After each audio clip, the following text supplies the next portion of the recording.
자, 안녕하세요. 이성배입니다. 오늘은 이 현대차 8월 14일 한번 간단하게 살펴보겠습니다.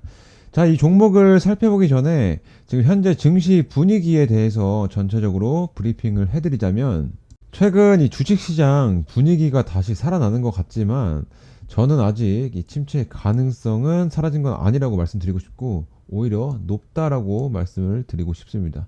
자, 결국 이 지정학적 리스크, 그리고 이 정치적 상황에 따라서 결국 증시는 지금 민감하게 반응을 하고 있는, 자, 이런 상황에서 특히나 미국의 경기 침체 가능성은 계속 커지고 있는 분위기입니다. 예를 들어서 뭐 물가, 그리고 실업률, 이 소비, 그리고 GDP, 자, 이런 이 같은 경제 지표들은 지금 침체를 이거를 가리키고 있는 이런 신호를 보내는 상황인데요. 자, 미국은 11월에 대선을 앞두고 있죠. 자, 근데 이때 어떤 정당이 집권하냐에 따라서 결국 이 증시의 방향성이 크게 달라질 수가 있기 때문에 불확실성 또한 여전히 존재한다라는 말이기도 합니다. 이 민주당은 결국 이 양적 완화를 시행할 가능성이 높은 반면에 이 공화당, 트럼프가 있는 이 공화당은 예산을 줄이고 유동성을 또 최소화하는 방향으로 나갈 겁니다. 자, 저희 같은 이 주식쟁이 입장에서는 이 민주당이 집권하는 것이 이 시장, 주식시장 자체에는 조금이나마 긍정적일 것이라는 의견이고, 자, 그만큼 증시에는 아직 이런 불안 요소들이 전체적으로 있기 때문에, 그렇기 때문에 현금 비중을 늘리는 것이 사실상은 가장 좋겠습니다. 자, 그럼 이 현대차 그리고 차트를 한번 보겠습니다. 지금 현대차 일봉 차트인데요. 차트를 보게 되면 이 지금 240일 장기 이평선인 이 241선에서 지지가 확인이 됐고, 그리고 매수세가 들어오면서 이 약반등에 성공을 했지만 불안불안하죠. 자, 매매 동향을 보더라도 그렇습니다. 현재 이 주식시장 분위기가 이런 대형주라고 해서 깊은 조정은 없을 것이다 라고 하기에는, 지난 이 블랙 먼데이, 자, 이때부터 해서 무참히 깨져버리고 있죠. 이 차트는 코스피 일봉 차트입니다. 자, 다만 제가 이제 현대차를 다루게 된 건 이 8월 28일에 있는 이 인베스터 데이 때문인데, 자, 이거에 대해서 말씀을 드려야 할 것 같은데요. 자, 여기서는 먼저 대규모 주주 환원 정책이 발표가 예상이 되고, 이에 따른 주가 변동 가능성이 굉장히 높습니다. 자, 그리고 이 자사주 매입이나 특별 배당 또는 이런 새로운 사업 전략, 이런 것들이 다뤄질 예정인데, 주주들은 기대감을 갖고 현실적인 눈높이를 이 조정한 상태에서 그런 주가 변동에 대비를 해야겠죠. 자, 이런 앞선 이유들로 큰 폭으로 하락을 했지만 다시 이런 이유들로 하여금 지금 시장의 주목을 받고 있다고 보시면 됩니다.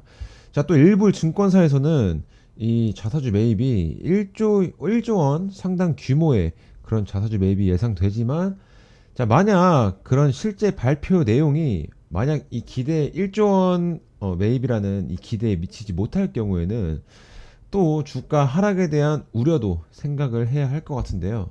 이 현대차는 이 중장기적으로 했을 때 로봇이나 뭐 수소차나, 그리고 이 UAM이라고 하는 도심항공 모빌리티라고 하는데, 이런 다양한 신사업에 대한 전략도 발표를 할 것으로 예상이 되기 때문에 이런 것들은 또 시간이 지나서 향후에는 주가에 긍정적인 영향을 미칠 수 있겠죠.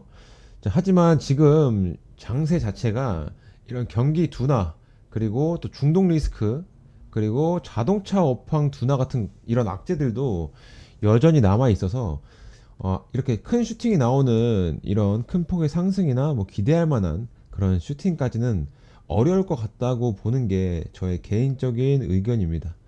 자, 지금처럼 불확실성이 많은 이런 장세에서는 결국 이 수익을 짧게 짧게 끊어서 가져가시는 것이, 그러니까 줄 때 먹는 습관이 필요합니다. 이 지금 같은 시점에서는 더더욱 말이죠. 자, 만약 나스닥에서 본격적인 침체가 시작이 된다면 이 국내 증시는 그거를 피할 도리가 없습니다. 그렇기 때문에 개별 종목이 전망이 좋을지언정 이 시장 자체를 뛰어넘는 데는 한계가 있죠. 자, 특히 지금처럼 이런 코스피를 추정하는 이런 종목일수록 더더욱 그렇다는 겁니다. 이 내용을 잘 이해를 하시고 지금 결국 수익 줄 구간은 충분히 나와줄 것이기 때문에 이 인베스터 데이를 기점으로 해서 기대감이 최대치로 반영이 되는 것은 결국 이 직전입니다. 직전. 자, 예를 들어서 하루 전이라든지 그럴 때 수익 실현을 하시는 게 가장 안정적인 방향이 될 거라고 보고 있습니다. 자, 이전 사례로 해서 이 HLB의 차트를 한번 보게 되면 이 HLB가 간암 치료제 지금 FDA 그 심사를 기대감으로 해서 이만큼 상승했지만 결국 이날 심사 당일이었고요. 이후 2일 연속 하한가를 갔었죠. 자, 결국 기대감으로 상승했을 때가 최대치라고 보시면 됩니다. 상승분의 최대치. 왜냐하면 다 선반영이 되기 때문이죠. 결국 이 발표 직후에는 결국 시장에 맡겨야 되는 그런 상황이 나오는 건데 선택권이 저한테 없다는 뜻이 됩니다. 이 시장에 맡긴다는 그거는 저는 그걸 도박이라고 생각을 하기 때문에 그래서 기대감이 최대치로 오른 시점이 저는 그 시점이 매도 타점이라고 보는 거죠. 자, 보시면은 이때 매도를 못했더라도 심사 전에는 매도를 했어야 된다고 제가 예전 영상에서도 계속 말씀을 드렸습니다. 이런 것처럼 뭔가 발표를 앞두고 있거나 중요한 기점이 되는 그 날이 있다면 기대치로 인해서 상승이 했을 때 그때가 저는 가장 좋은 매도 타점이라고 말씀을 드리는 겁니다. 자, 어쨌든 이 중요한 건 제가 옆에 이 소통방을 올려놨는데 자세한 내용들은 이 소통방에서 브리핑 이어서 드릴 거고 사실 영상보다 중요한 게 이 소통방이에요. 아마 입장하신 분들은 느끼시겠지만 제가 실시간으로 올려드릴 수 있는 채널은 결국 이 소통방이기 때문이고 저도 제 할 일이 있기 때문에 장중에 라이브 방송을 하는 것은 현실적으로 어렵습니다. 질문도 댓글로 주실 게 아니라 이 소통방, 말 그대로 소통방이죠. 이 소통방에서 주시는 게 제가 답변하기가 훨씬 수월하고요.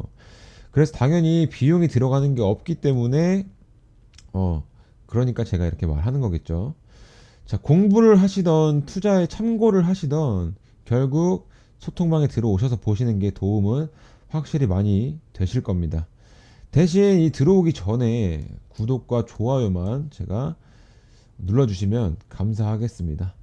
자, 그럼 오늘 영상은 여기서 마무리 하도록 할 건데, 자, 소통방 들어오는 방법 여기 써 있죠. 링크 클릭 간단하게 입장 가능하시고요. 그럼 오늘도 시청해 주셔서 감사합니다.